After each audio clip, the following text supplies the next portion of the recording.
Now, in what some are calling an historic move last week, the House of Lords voted in favour of granting advocates legal powers to protect children who've been a victim of trafficking.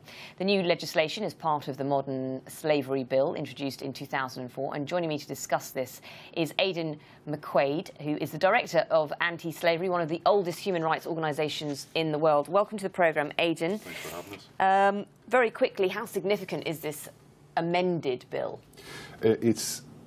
The initial bill, whenever it was proposed by the government, was very poor indeed. What we've seen through the parliamentary process is a lot of parliamentarians putting important amendments in.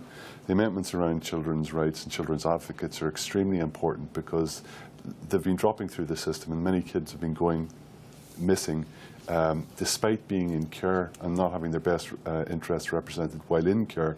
And there's been a particular concern that they've been re-trafficked from care into various forms of exploitation. So that's very important. And the slavery issue, I mean, when you drill down as to what makes slavery, it's very kind of vast, isn't it? It goes from, you know, being exploited physically, mentally, then it goes to being used as within a workforce or being made to work. Yeah, if you look at the definitions in law and in international law, you're basically talking about all work or service extracted from a person for little or no pay, for which they have not offered themselves voluntarily. And if you look at those sort of practices, you see that broad range from the sex industry to exploitation to domestic work, even within the UK, and the British government estimates somewhere between 10 and 13,000 people in the United Kingdom are in situations of forced labour and slavery.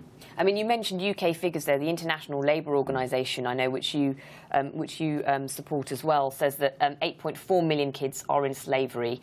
Those figures are much, much higher when you look at child labourers and child workers, which go into the sort of hundreds of millions of figures. What you've seen over the past 10 years or so is a significant reduction in children and child labour, but which is not in the best interest of the kid. That's work which is not in the best interest of children. But you have not seen any reductions in the figures in relation to child slavery, which is children handed over to a third party for exploitation. So what that suggests is the worst cases of child labour, child slavery, aren't being adequately addressed across the world. Still a vast problem. And what kind of roles are these advocates going to be able to play for these children? I mean, they're going to be able to represent the children in the relation to all the statutory authorities, all the legal processes they'll be going through. So there will be one person there who will be specifically responsible for the child at all times through that process. And there'll be none of this diffusion of responsibility around the kid so that they get lost in the cracks in the system. Now, when the modern slavery bill was created in 2004, it was done because there was no specific offence targeting someone who was forced into labour. Yeah.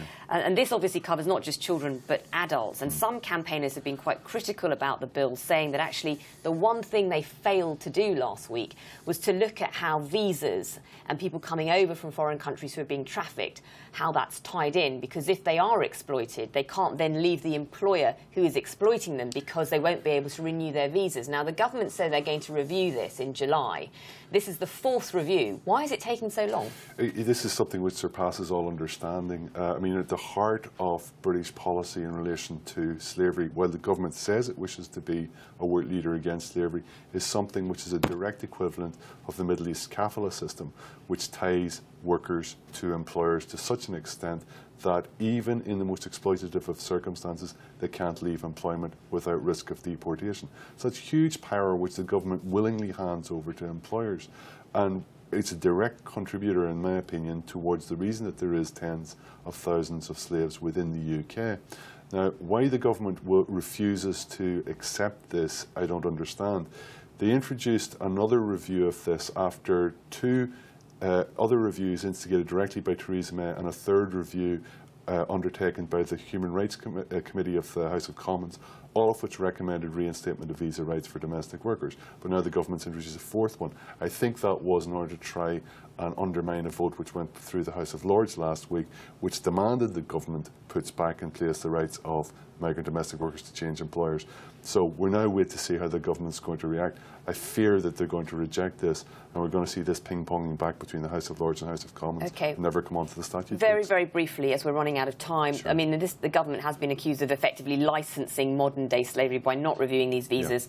In October 2013, we saw 3 women, which made the news headlines in the UK, who were held as slaves for 30 years. A Malaysian woman, 69, an Irish woman, 57, and a UK woman who was 30. People were prosecuted, but this is not uncommon. It's extremely common. One of the things that is surprising about that case was that it made the news because it happens to thousands of vulnerable women, particularly women in the UK, in domestic work. There's no right of inspection of workplaces in private homes, and there's no right to change employer. And this gives license to people who want to exploit, up to the level of slavery, people who are in domestic work, and the government seems quite happy with that.